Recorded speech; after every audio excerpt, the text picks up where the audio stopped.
Boom. Awesome. And then get the screen share working if I can. Mark 9. Or no, that's not what. There we go. Okay. Boom. Okay, so we're picking up in Mark chapter 8 today. Last week we went through chapters 6 and 7. If I can get everything to move, that would be great. But some things are not wanting to work with me. Okay, so let's jump in. Jesus feeds 4,000.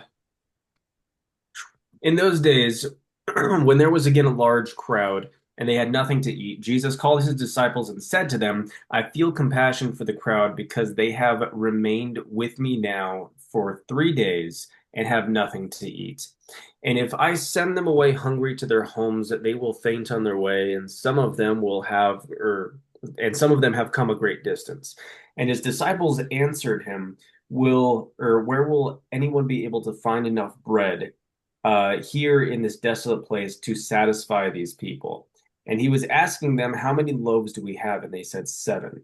And he directed the crowd to sit down on the ground and take these 7 loaves.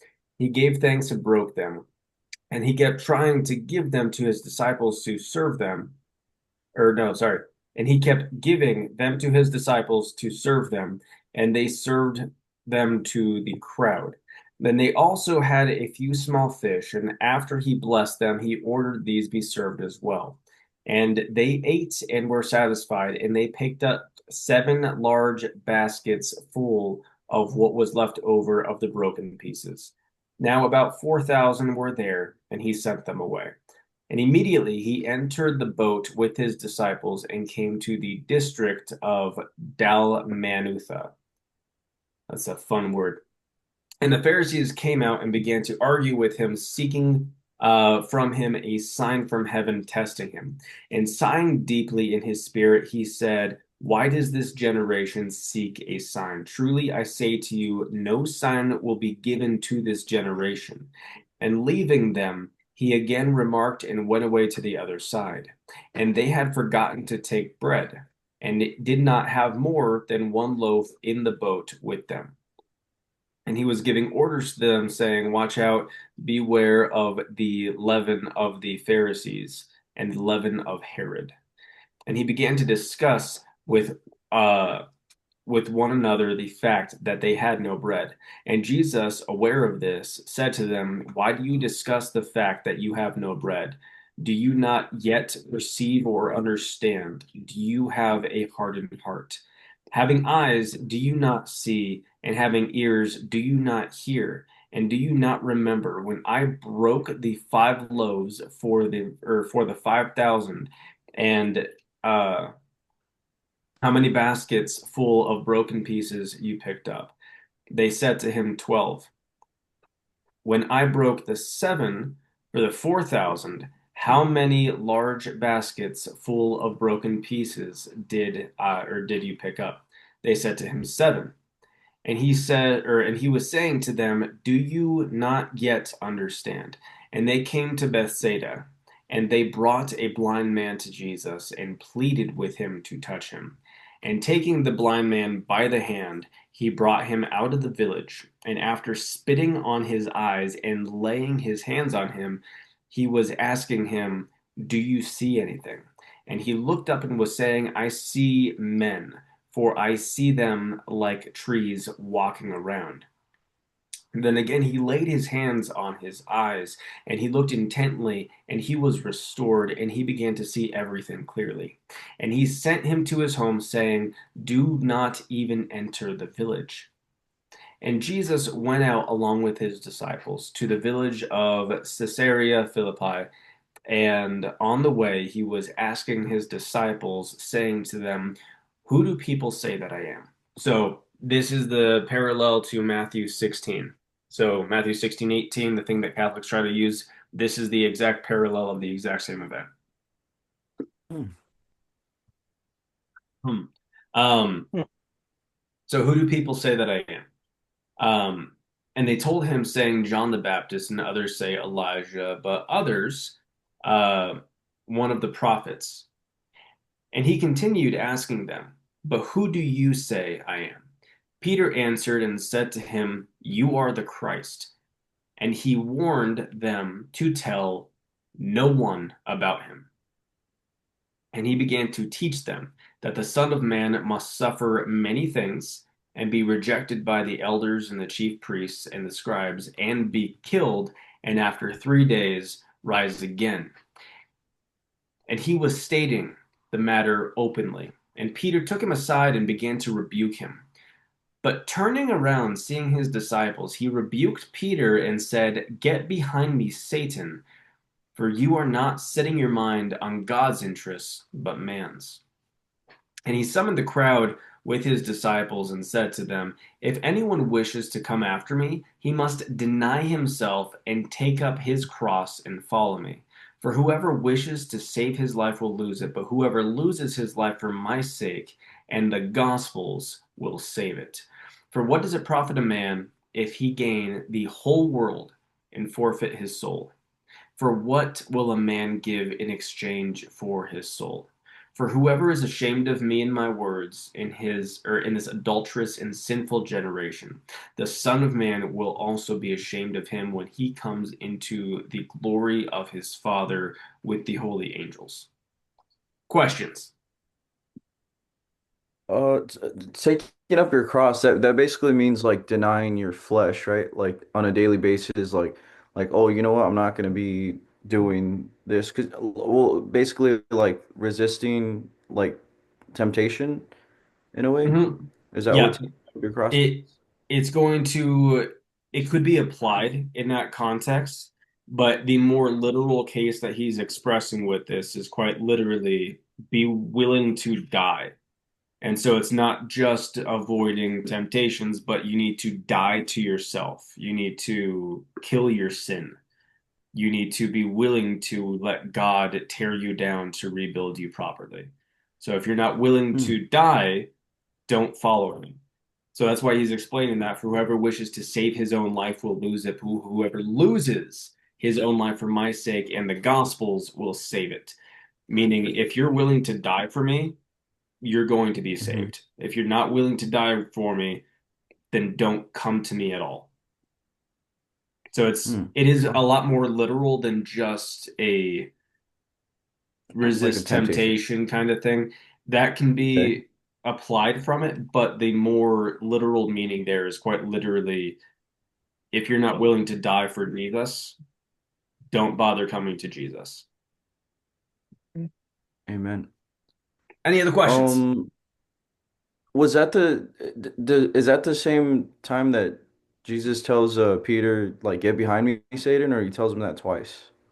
He says it to him the same thing. So Matthew 16:18 is where he says that you are Peter, and on this rock I'll build my church.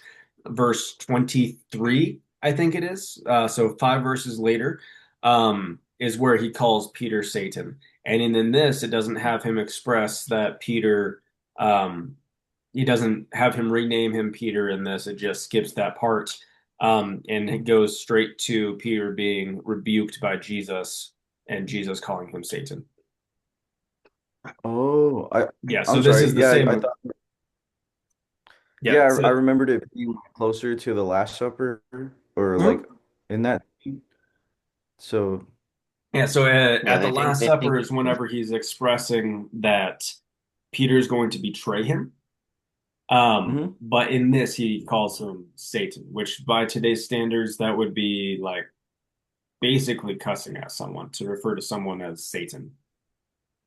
Yeah.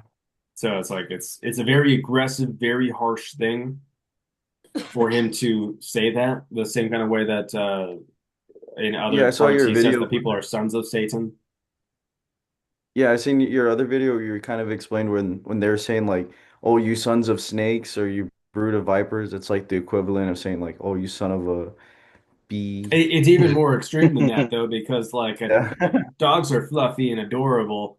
snakes are gross and scaly and they slither around, and everyone has an immediate reference to Satan being that serpent or that viper, that snake.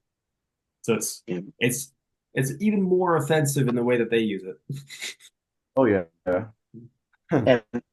And going back to the 4,000 and the 5,000 feeding the Yes. 25,000, I had heard that the number four, going back and going like in context and everything in the Bible, has always been equated to Gentiles, and the number five has always equated to the nation of Israel.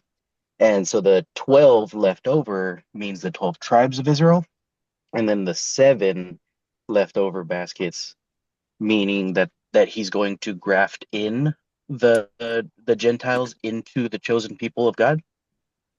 Like I've heard that before when it talks Interesting. about But the wouldn't four. that come to Yeah. 19 then? What do you mean? So you were saying that there was going to be, so they had the 12 extra baskets and then they had the seven extra baskets. Well, because they're two separate occasions.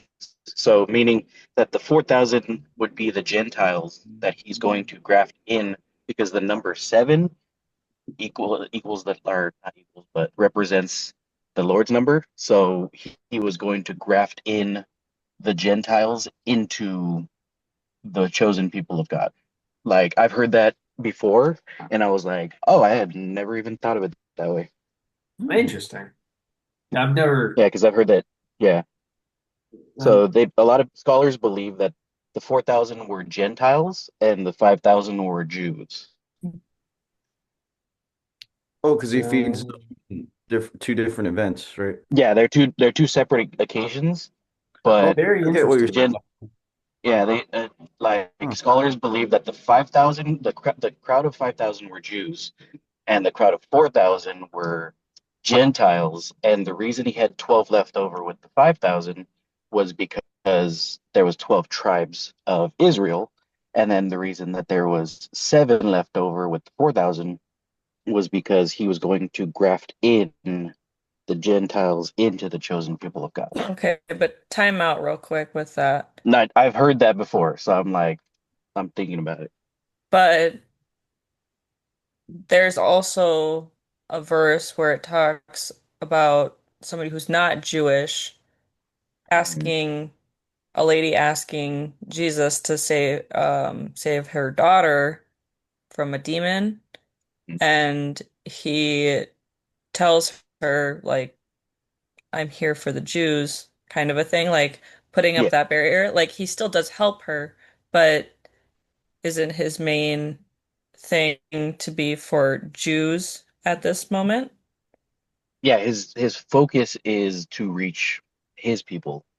But Right. I think it's kind of like a foreshadow that he's also going to be he's going to be grafting in the Gentiles into the chosen people of God and the adopted children of God.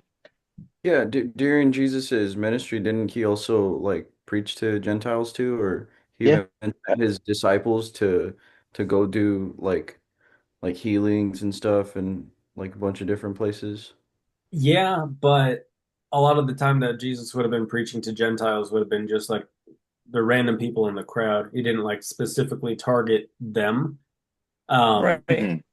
Because What I'm about pretty sure what Natasha's talking about is what we like went through last week, where it's that last week? case where Yeah. he's saying like that, like it's better not to give the food to the dogs, but they can still get the Yeah. scraps or That. Yeah. whatever.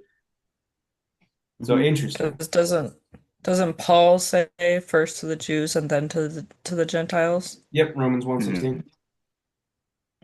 Yeah, but That could also align with that he fed the 5,000 before he fed the 4,000. So meaning the Jews first, and then the Gentiles are represent the 4,000. I don't know if yeah, they were Interesting. Gentile people.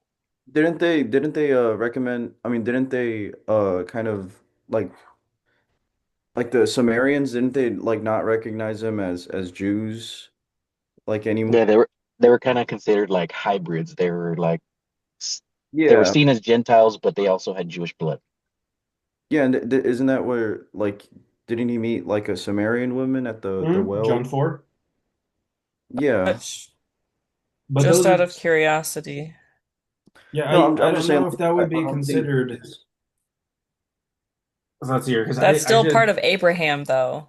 Hmm. Um, So just because they broke, I guess I wouldn't necessarily directly consider it, me personally, but Yeah. yeah, no, I'm just saying like Jesus didn't like only do stuff for the Jews like while he was there, you know? Yeah. yeah, so I don't know if that's your point or they weren't they were kind of their own category, it looks like. So they weren't considered Gentiles and they weren't considered Jews, but they were technically more Jews. So the Jews did not classify them as Gentiles. So they're kind of their own branch apparently. Yeah. The Jews saw them as abominations because they intermarried with Gentiles. Interesting. Mhm. Isn't that like part of the dialogue with her and Jesus where she's like, "Oh, like you're a Jew, like helping me?" Yep. It's like, how is it that a Jewish man is talking to a Samaritan woman and you would ask me for a drink of water? All right. Any other questions on this part? I have a question. Yes, Stacy. Yes. Okay. And the easy answer might be it's just a cultural thing. But why is so Jesus asked, who do people say that I am? And they say Elijah and John the Baptist. If I see a great preacher, I don't just necessarily say, oh, it's Spurgeon. So is it a cultural thing that they think he's somebody that is dead? Kind of. Does that make sense? Yeah, so Elijah was prophesied to return before the Messiah. And so he was basically going to be like the last great prophet prior to the Messiah actually doing his work. And that's what John the Baptist actually was, that John the Baptist was a type of Elijah, and that he Okay. came clearing the way. So that was all prophesied back in the book of Isaiah.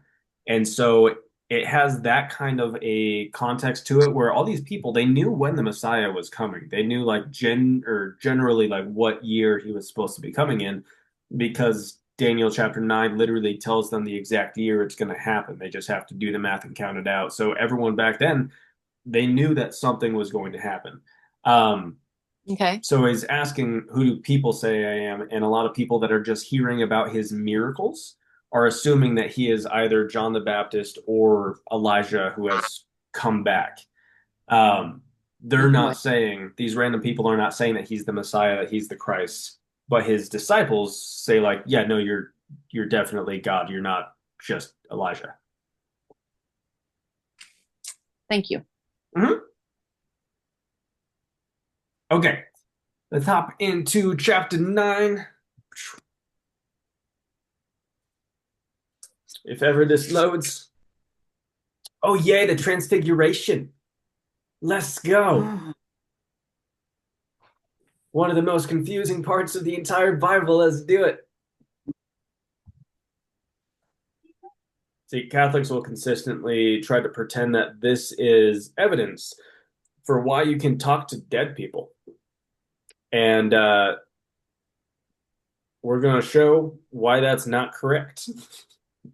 So why Okay. why is this confusing? Why is it? Do I need a heads up? So no, don't need a heads up because then I'll Okay. spoil it. Yeah. Okay. I'm But along for the ride then. yeah, just awesome. write down any possible questions that you have as we're going through. Because there's going to be a couple things that's Okay. just weird. Okay? Okay. Okay. And Jesus was saying to them, truly I say to you, there are some of those who are standing here who will not taste death until they see the kingdom of God having come in power. And 6 days later, Jesus took with him Peter and James and John and brought them up on a high mountain alone by themselves, and he was transfigured before them, and his garments were shining intensely white, as no launderer on earth can whiten them. And Elijah appeared to them alongside Moses, and they were conversing with Jesus. And Peter answered and said to Jesus, Rabbi, "It is good for us to be here. Let us make three booths, one for you, one for Moses, and one for Elijah." For he did not know what to answer, for they became terrified. Then a cloud formed, overshadowing them, and a voice came out of the cloud, "This is my beloved Son, listen to him." And all at once, when they looked around, they saw no one with them anymore except Jesus alone. And as they were coming down from the mountain, he gave them orders not to recount to anyone what they had seen until the Son of Man rose from the dead. And they seized upon that statement, arguing with one another what rising from the dead meant. And they began asking him, saying, "Why is it that the scribes say that Elijah must come first?" So this is answering Stacy's question as well. And he said to them, "Elijah does come first and restore all things. And yet, how is it written of the Son of Man that he will suffer many things and be treated with contempt? But I say to you that Elijah has indeed come, and they did to him whatever they wished, just as it is written of him."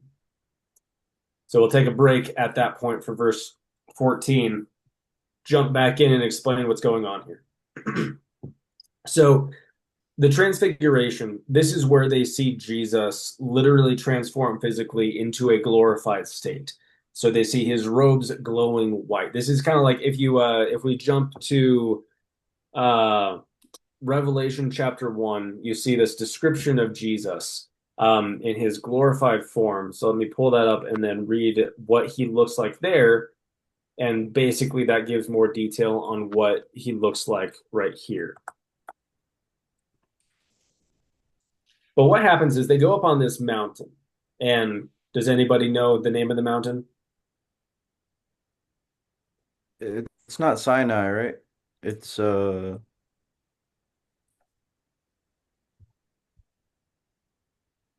I don't. Herman. Oh, it might be no, Sinai. no. Herman. Herman. There it is. Herman.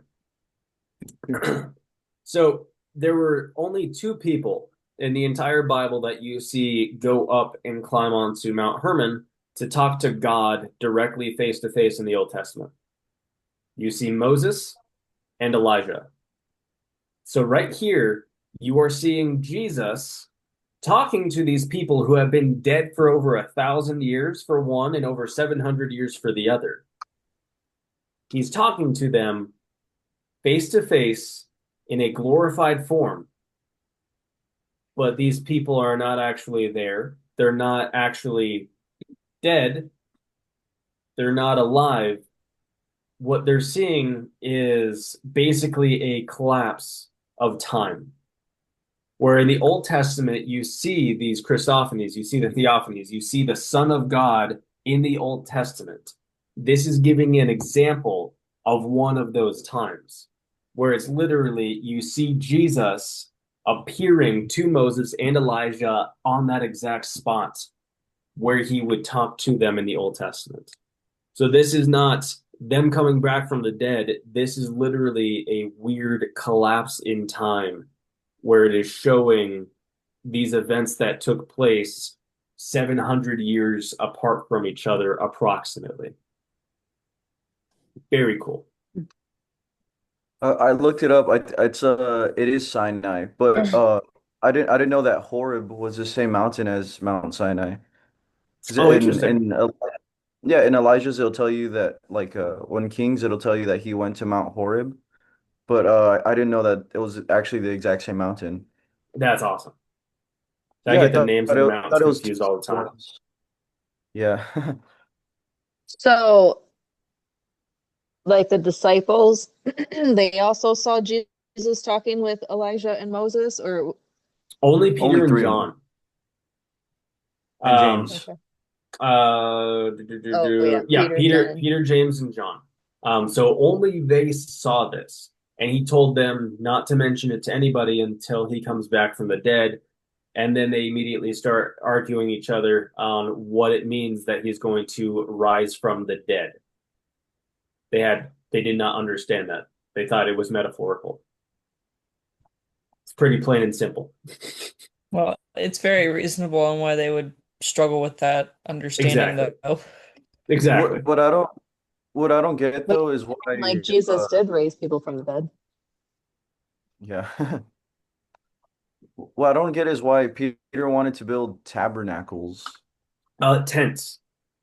So tabernacle, a tent, it's just like, can I build you a shelter so that you can stay here? Like rain could come, Oh need yeah. shade. I was That, thinking yeah. about I was thinking of like the one in what is it, Numbers? Like the Oh, big like one. a I was like, full-on whoa. building. Yeah, I was Yeah, like, no, why do you want to build those? yeah, no, he's just I wanting don't to know. like set up a tent and be like, hey, you guys want like some shade? Yeah, That must have Now, tabernacle is just literally a place to dwell. Hmm. oh. now I Can know I, why. can I start? I feel like I need to start using that word more now. I'm gonna go to my Tabernacle. tabernacle. That must have been really cool for them. Like they're like that's the Moses and the Elijah. Like That'd that's be crazy. terrifying. When But the it fact when that it they said knew garments, I that, thought, okay, but like seriously, how did they know that it was Moses and Elijah? They Well, I might don't think not they have. There wasn't exactly pictures. They, well, no, they knew who it was. Let's see here, because Peter literally does call them by actually name. actually It is good Right, for describes but us to be Elijah look. here. Let how? us make three booths, one for you, one for Moses, and one for Elijah. So they do recognize them as who they are. And I would I get assume that, that they but recognize them based on how? just like a description. The Bible does say how Elijah looks. It says that he's like really hairy and I forget what else. I think he has like crazy hair or something. But yeah, I it does don't remember Moses's give hint. description. I mean, outside of his speech impediment. I And know him having God glowing called skin from being up on the mountain because he's seeing Well, Jesus like right. that. But his glowing skin wasn't there always. So Correct. we But in don't that know moment, when in the his face could have he been might glowing have. during the transfiguration, and they were just like, "Yep, that's right yeah. now." Yeah, I think that's actually right because his face starts glowing when he's like in God's like presence. Hmm. So Yeah. And then he has to that's wear a not mat, like yeah. a cover on his face when he goes back down. One of the only like physical descriptions of Moses is God saying that he's beautiful, that he has like a beautiful appearance to him. Hmm. I don't remember that. I don't remember this. Yeah, it's Where's that at? somewhere in Exodus where it says, let me see if I can find it. But I know like God like sees him and says he's beautiful. Interesting. But real quick, the description that we get in Revelation chapter 1, so same kind of thing. He says, I saw one like a son of man clothed in a robe reaching to the feet, and girded across his chest was a golden sash. And his head and his hair were white like white wool, like snow, and his eyes were like a flame of fire. His feet were like burnished bronze when it had been made to glow in a furnace, and his voice was like the sound of many waters, having in his right hand seven stars and a sharp two-edged sword which comes out of his mouth, and his face was like the sun shining in its power. So he was glowing. And this is him Oh, I seeing found. him in the same kind of glorified way. The Hey, Chihuahua. when bronze glows, doesn't it like turn like yellowish? Ooh. Because I know people try using that verse to say like, "Oh, Jesus was black," you see, but bronze is like, yeah, it's like a yellow. like brown. I don't know. When you when you said Just give garments, me I makeup. I don't want immediately that. when you No, said don't click garments, I on, don't. immediately thought about underwear. Pixie.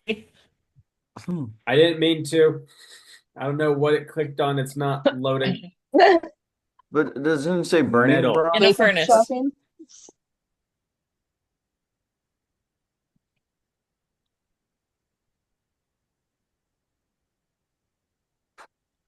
Maybe like bronze was like super common for them, so they're like the fastest thing they could compare like that glow to? It's possible because yeah, it Like just looks like any other metal that's melted. Just it Looks like the glows. sun. Yeah. hmm. I know bronze was like common though, right? Like I think in the Old Yeah. Testament Sa after Solomon's temple, like some other guy tries building one, but he makes it. Well, they raid it, right?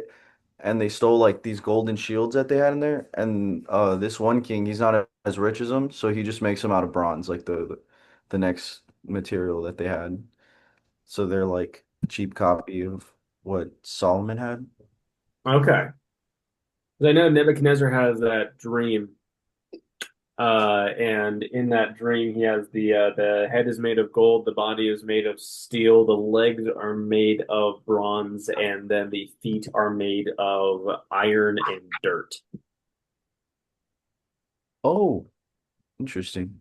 And that represented the four nations, where he was the greatest one, and all the ones after him were going to be getting subsequently less and less until it gets to that division that we kind of saw take place in Europe. Oh, by the way, I found the verse where God thinks Where he's Moses is beautiful. beautiful, but it's kind of like a translation thing. Like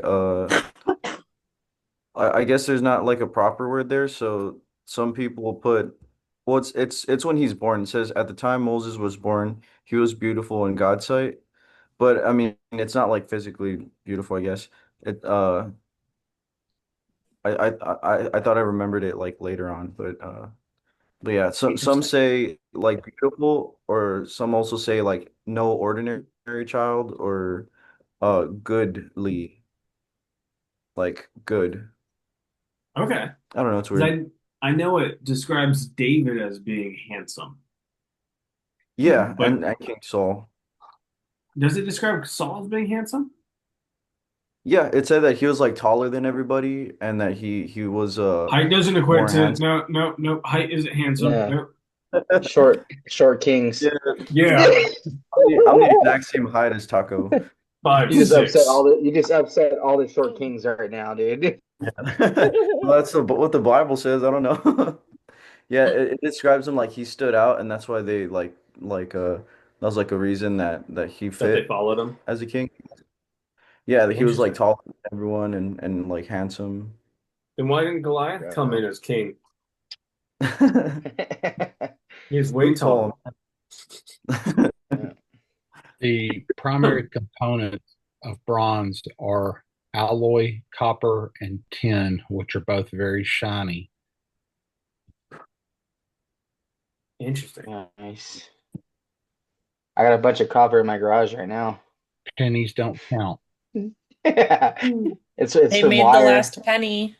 You gonna It's sell all Yep. from wire pulls. copper? Yep, they Yeah. just And printed the I last didn't penny this steal week, it. right? Yep, 2 days ago.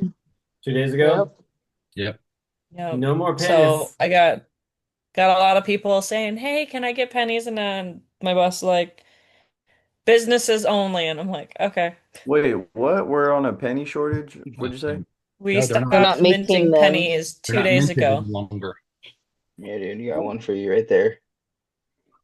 Because Wow. It takes 4 cents to make a penny. yeah, just so stupid. It takes Right. 4 cents to make a penny? Yep. What do you mean? Like it It- costs the 4 cost of cents to it. make a penny. Manufacturing. Oh, okay. It's Okay. Yeah, it's too expensive to make a penny Which means that a to keep penny it in should cost circulation. 4 cents now instead of it costing a Right. penny. If we actually had our money based on something legitimate, like the materials it was made out of, then Gold. pennies would all be worth 4 cents each. But instead, they make it a valuable symbol that actually does have value to it. So dumb. I got so Oh. many pennies. I do not. I was I not don't prepared for this. I don't know when they're going to request for them to come back.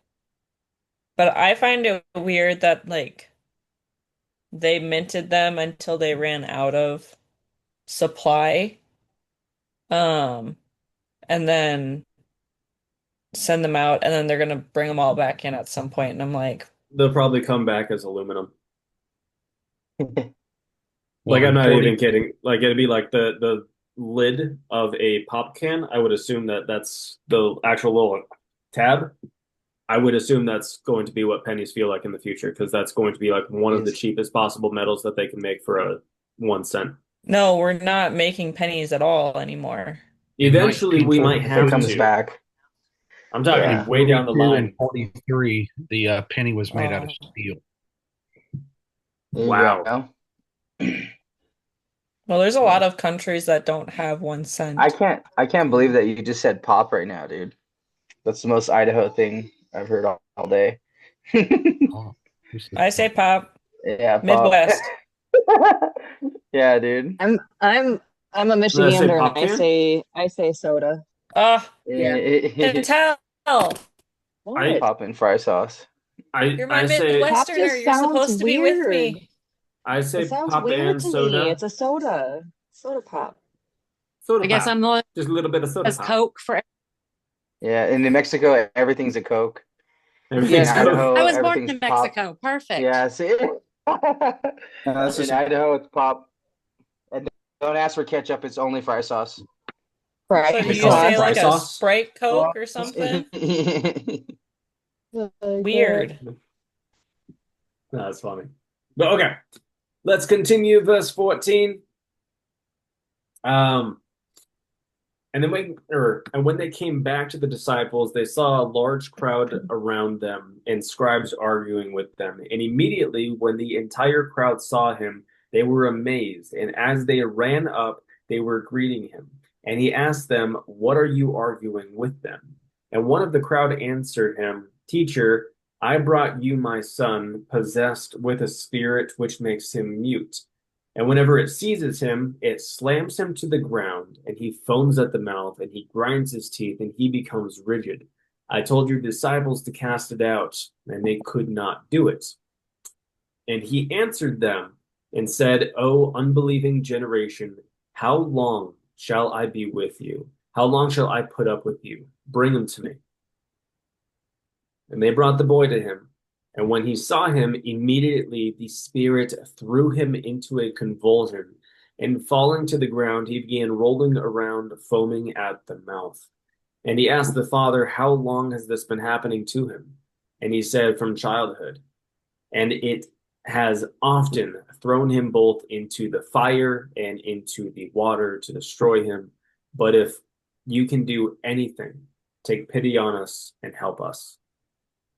And Jesus said to him, "If you can, all things are possible to him who believes."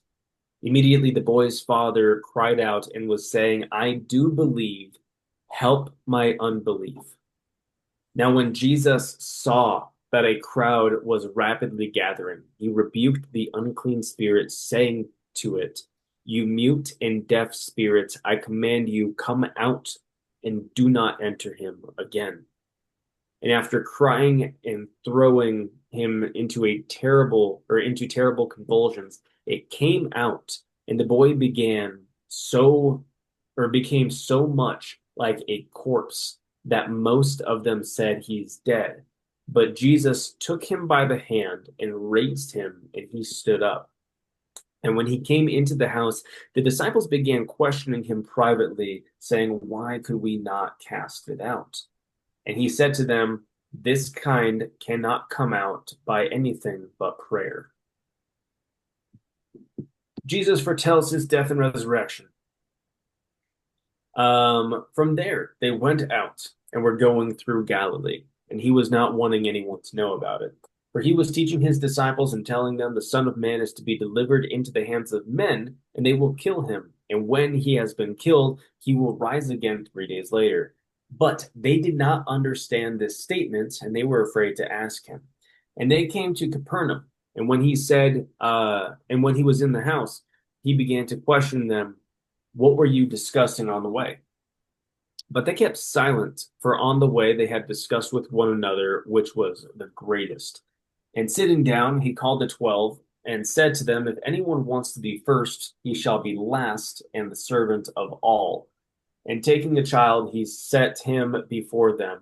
And taking his arms, he said to them, whoever receives one child like this in my name receives me. And whoever receives me does not receive, and whoever receives me does not receive me, but him who sent me. And John said to him, Teacher, we saw someone casting out demons in your name, and we tried to hinder him because he was not following us. But Jesus said, do not hinder him, for there is no one who will perform a miracle in my name and be able soon after to speak evil of me. For he who is not against us is for us. For whoever gives you a cup of water to drink in my name because you are of Christ, truly I say to you, he will not lose his reward.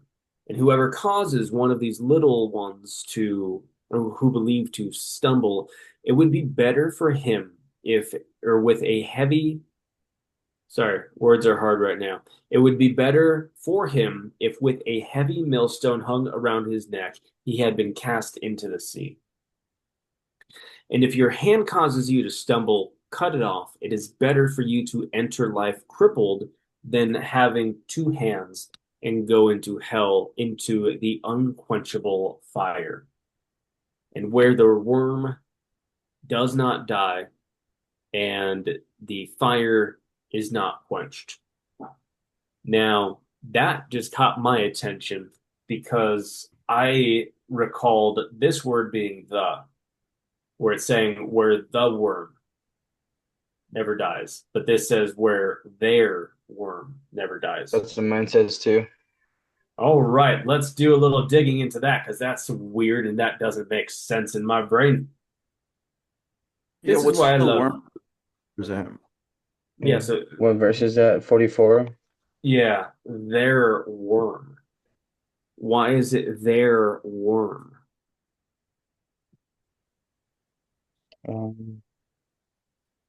The better Greek He himself manuscripts itself. these verses, Yeah. which merely repeat the quote from. You want Does me it to say get anything my in my big notes? book of knowledge? If you want to. Yeah, this is interesting. What number was it? Eight This what? is 845? 944. G846. 846. Toss. Yeah.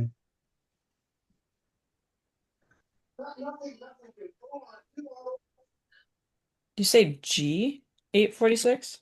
Yes. Oh yeah. Yeah. I just went too far. Okay. King James says is the same Where it says their worm. there. Maybe I've always just Yep. read that wrong in my head, but it's It's very that's just possible. that's just interesting to me that it's saying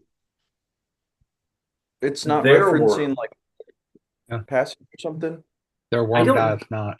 I don't know. I'll have to look into that because like in Psalm 22 there is reference to Jesus being the worm. So let's see here. I can't get this to close out and let me go back to where I was. Yeah, not this is just talking about it being in third person. Okay. What about the in verse? No, so it's still in 44. So let me pull that back up again and give you the number for worm.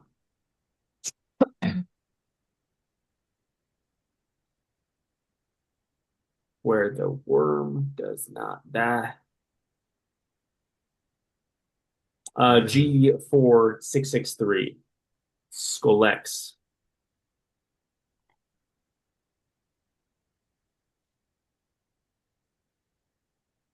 Isaiah 66:24. I'm gonna look for that in my Bible. That's what the cross reference for me comes out. Okay. Say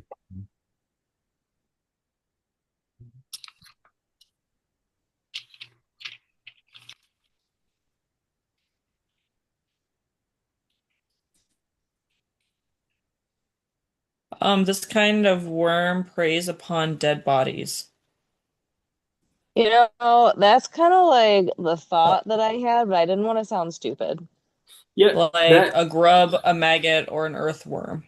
yes. Like that's what I was envisioning, like bugs and them like not dying, but like I said, I didn't want to sound stupid. That's Yeah, also Jesus. like that's just what it's referencing for that part, but I don't understand why it says their worm. Not just the worm, not just the worms, but their worm. Why is there a possessive article with it? That's the part that's stumping me. Like, Well, Jesus, I think Jesus is directly referencing Isaiah. So I found it right here. It says, "And they shall go forth and look upon the corpses of men who have transgressed against me, for their worm does not die, and their fire is not quenched. They shall be an abhorrence to all flesh." But that's where it ends. So, if we go interesting. like, That would make sense. but to me it sounds like they're dead. You know? So their worm, like the person who's dead, the worms and the maggots that are eating them, their worms. Interesting. I think I saw like a messenger of truth's take on this because you know how he's like a annihilationist. Yeah. Yeah, I think he was saying like if I remember correctly that that's because they're dead, so like they're not like alive. So I don't know. I can't explain. I'd want to explain So something yeah, wrong. I want to ask him why the worm isn't dead either. Why did the worm go to die and not die? Let's see here. Maybe It's the body was better just for you that to terrible. into life. That's interesting though. It almost like to me it reminds me of like a reference of like eternal hell, right? Like the Uh-huh. flames will never be quenched. Yeah, like the worms are never gonna die. Like they're Mhm. always gonna eat on your flesh, and you're always gonna feel them. I don't know. That's kind of like what it makes me think about. It And that's says correct. they're That's worm. exactly what he is talking about. Yes. So that is correct. Um, that's just the only thing that little weird that I never picked up on before is that it gives that a possessive article to describe the worm. So that's interesting. But continuing because we came to Yeah, it's past not seven. much, yeah, not much of the answer for that one, but verse 45, and if your foot causes you to stumble, cut it off. It is better for you to enter life lame than having 2 feet and being cast into hell, and where their worm does not die and the fire is not quenched. And if your eye causes you to stumble, gouge it out, for it is better for you to enter the kingdom of God with one eye than having 2 eyes and being cast into hell, where their worm does not die and the fire is not quenched. For everyone will be salted with fire. Salt is good, but if the salt becomes unsalty, with what will you make it salty again? Have salt in yourself and be at peace with one another. Okay, questions on anything and everything from Mark 9? I do. Yes. We had chatted about the let's see here. Like the disciples not being able to cast out the demons, Mhm. but you had stated like the disciples needed to prayer and fast, but it sounded like in this, if you scroll down, well, right, but scroll down to the passage. Yes. Let's see here.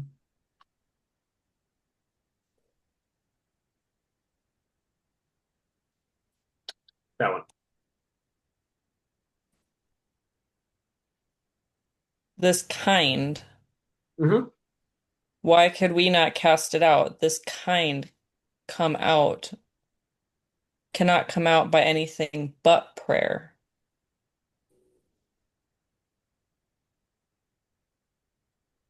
I feel like it'd be taking it out of context if we applied it to being like you needed more faith because they asked a question and he answered.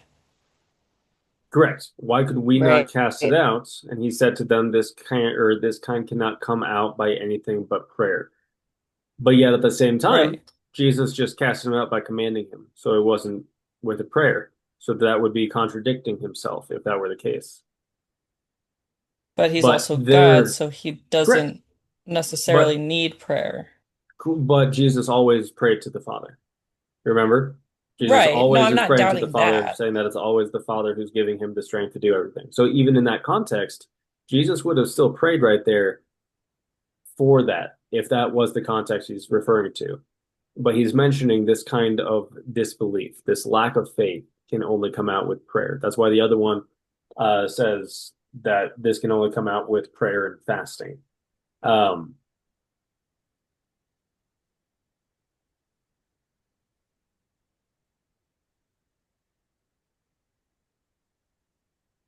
Kindred, offspring, family. Yeah. Okay, so that doesn't give the good answers. How do I go back in this? Because every single time I try to go back in other ways, it gets all screwy. I have no idea. I don't either. Every time I go into this, it just gets, there's no goodbye button on it. There is not.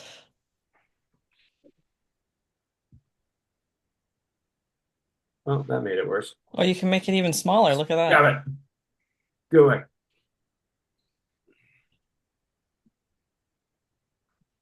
Okay, I'm just gonna go back to Mark 9.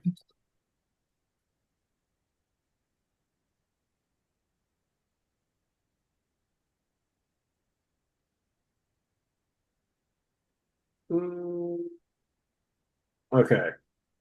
Let's see. What verse was that? 29. So yeah. What would be Some demons the are more powerful and obstinate than others. what are you reading? Oh, I was just saying some demons are more powerful and obstinate than others. So them being cast out was more difficult. What is it that you're reading that from now? I'm sorry. Are you commenting on that, or are you? Yeah, It looks like you're yeah. reading it from something. No, I was commenting that Oh, some, okay. I mean, different demons, I would say, have different powers, Mhm. different levels of power. And, these were maybe just more hard-headed and more obstinate, more, physically powerful than just the easier ones that the disciples were used to. Mhm. The thing that me and Tasha are kind of referencing is that there is a view on this where whenever he says that these cannot come out by anything but prayer and fasting, that he is not referencing the demons, he's referencing their lack of faith. And it's their lack of faith that is the reason that they're not able to cast out the demon. So he's so that view on that, it does sound a lot better in the other chapter. So this one Well, does seem a little doesn't bit more Jesus in what was doesn't that? Jesus always say that he's speaking with the Father? What do you mean? I don't know where the reference is, but I mean, he's always in communication. He's always in communion with the Father. Um, Mhm. So I mean, he's always speaking and praying, with and to the Father, is he not? Yeah. Yeah. But in this, where they were trying to cast out the demon, they were not able to. Um, Jesus is expressing that all things are possible to he who believes. This guy says that he does believe, help my unbelief. So he's asking him to help strengthen it. And then Jesus, he doesn't pray right there. He rebuked the unclean spirit, saying to it, You mute and deaf spirit, I command you to come out of him and do not enter again. So in that, he cast out the demon like that without praying to the Father. And so if this contextually, this is a confusing thing, because if it were contextually about that literal casting out of that demon, Jesus would have prayed to the Father before doing that to set that example forward on that. But then in what is the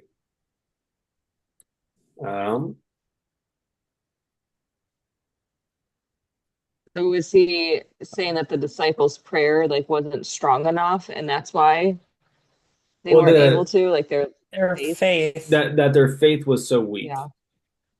Or not Mark 20, sorry, Mark 9:29. I mean, that makes sense to me. Like, sorry, I'm really tired. In the context, like, makes sense to me.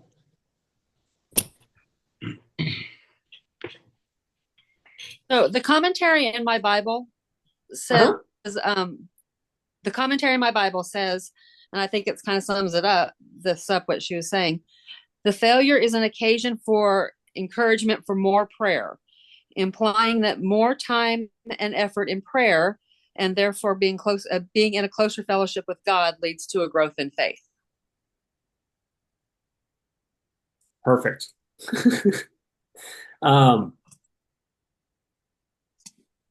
Maybe Yeah, they let's see here. credit or something. Let's see here.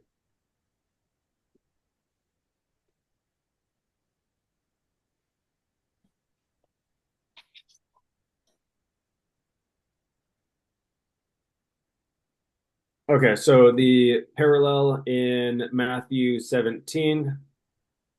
And when they came to the crowd, a man came to him, falling on his knees before him, saying, Lord, have mercy on my son, for he has seizures and suffers terribly, for he often falls into the fire and often into water.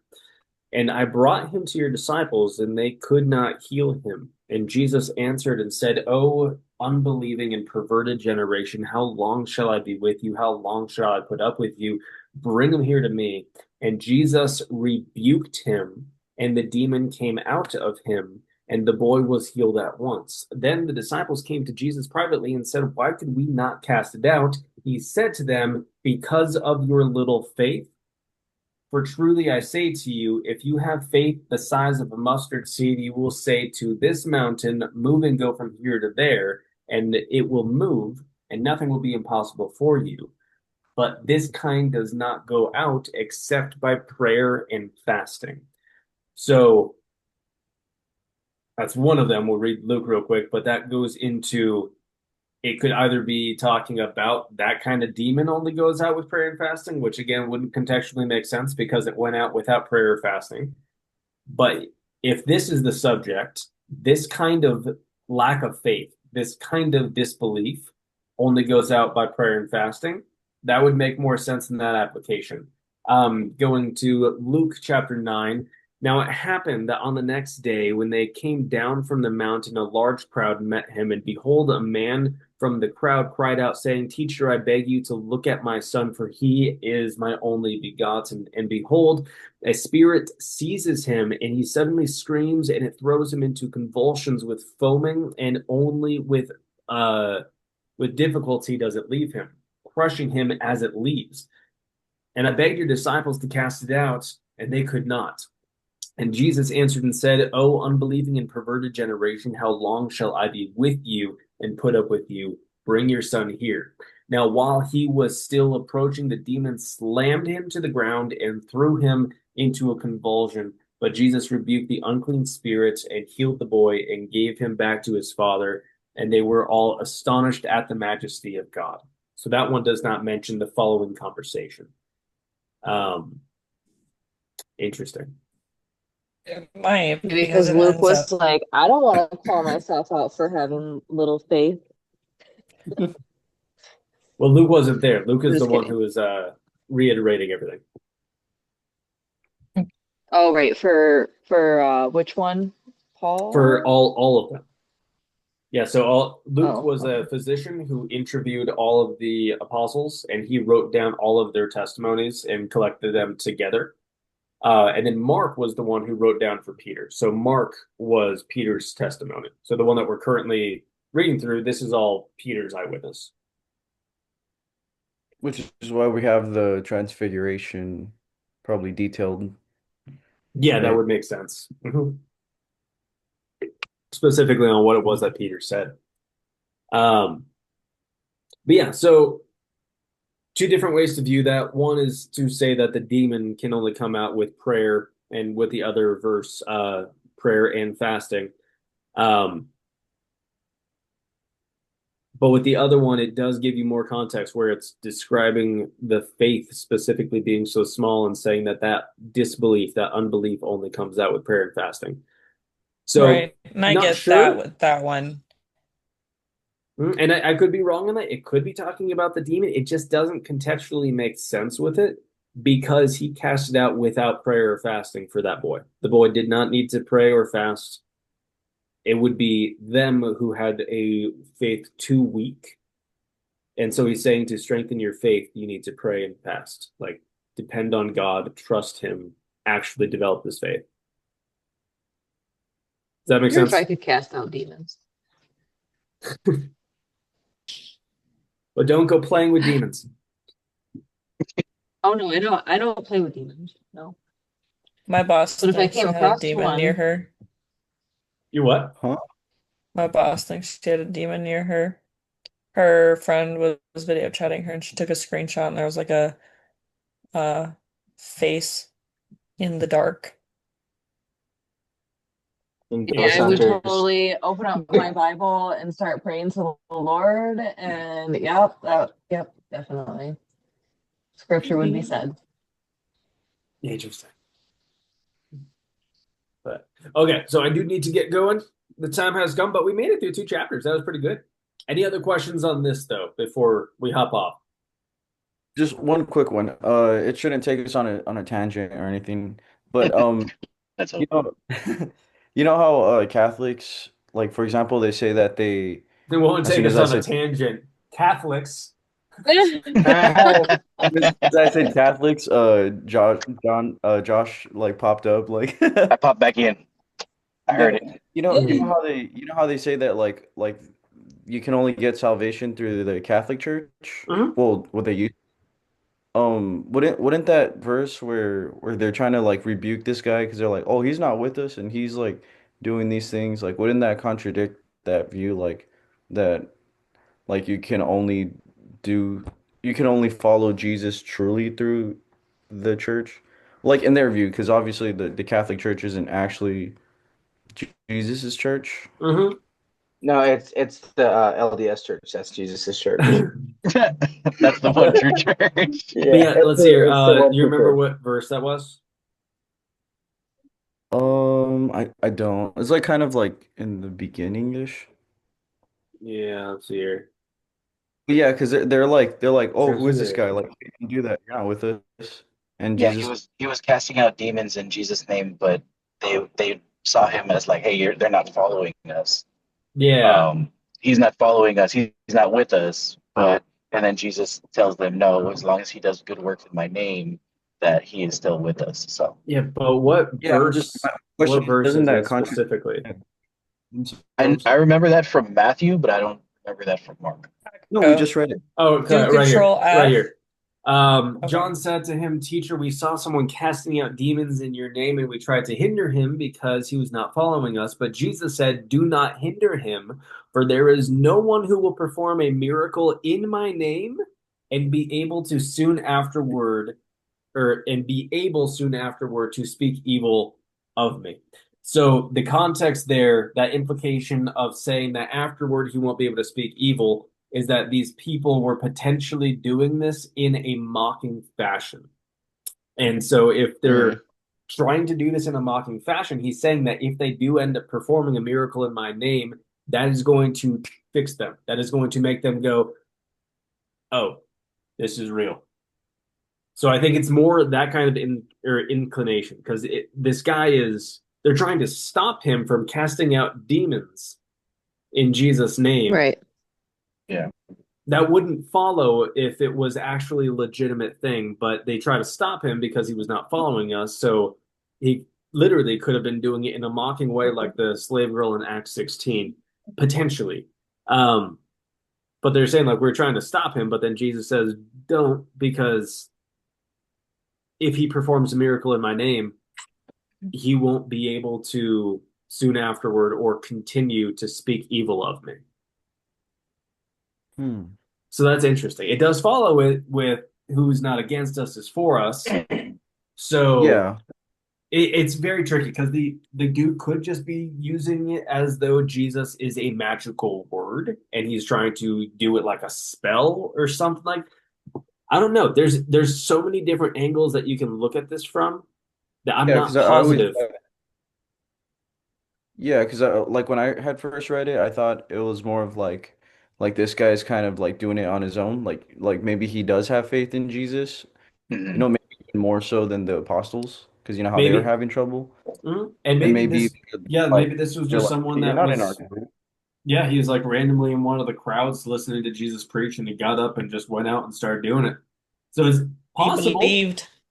Yeah, it just doesn't make sense for why he would have the indication of that he is currently speaking evil of Jesus, saying that if he does this, then he's no longer going to be able to speak evil of me.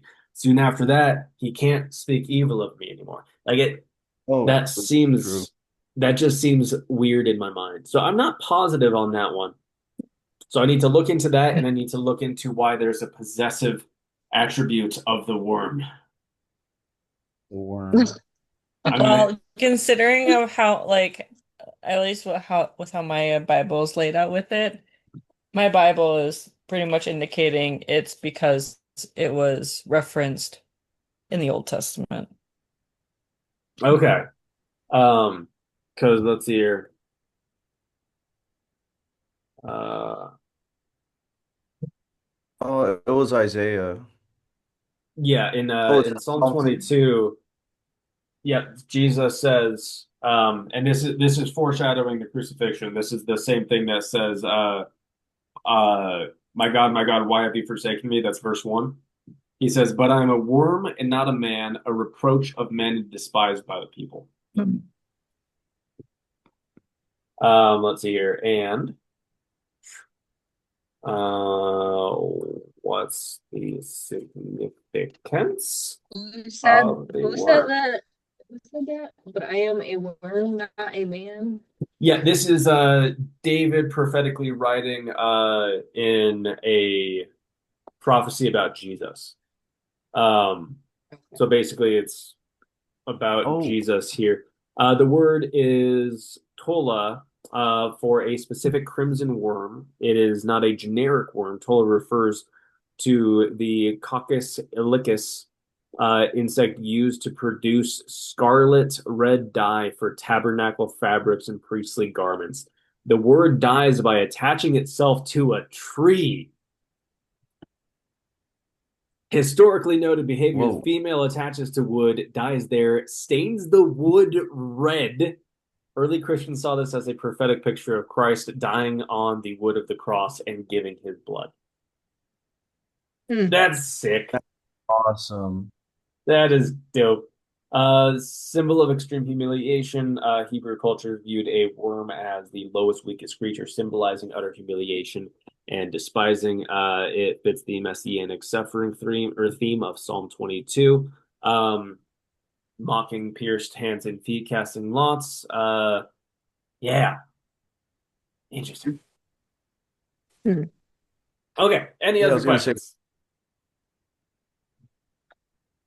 When or I was a thoughts? kid, I Well, used to put worms in my pockets.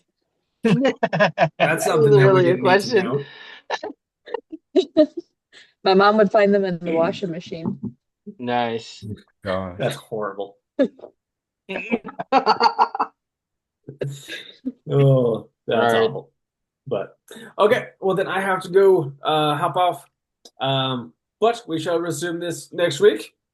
Yeah. But before everybody leaves, just continued prayer for my marriage. Yes, Um, sir. I don't want to go too in depth with it, but yeah, it's was a small baby step that was good yesterday. So prayer's working. It's going in the right direction. That's good. Good. That's good. So keep Good. on praying. It's definitely doing something. Good. Just keep pushing. Don't give up on it. Okay. Yeah. Bradley's helping me a lot with it. So I've Good. been talking to a lot with him. Good. Yeah. But that's it. Did That's, Bradley leave? I I don't think, see I it. think so. I didn't see him Probably has something to disappear. do with this. Yeah. But yeah, that's the only thing I wanted to add at the end. Sorry, guys. Very good. But No we're need praying to for be you. sorry. Yeah. But All right. awesome. God bless you guys. I'll see you next week. Okay. God God bless, bless. guys. Love you guys. See you next week.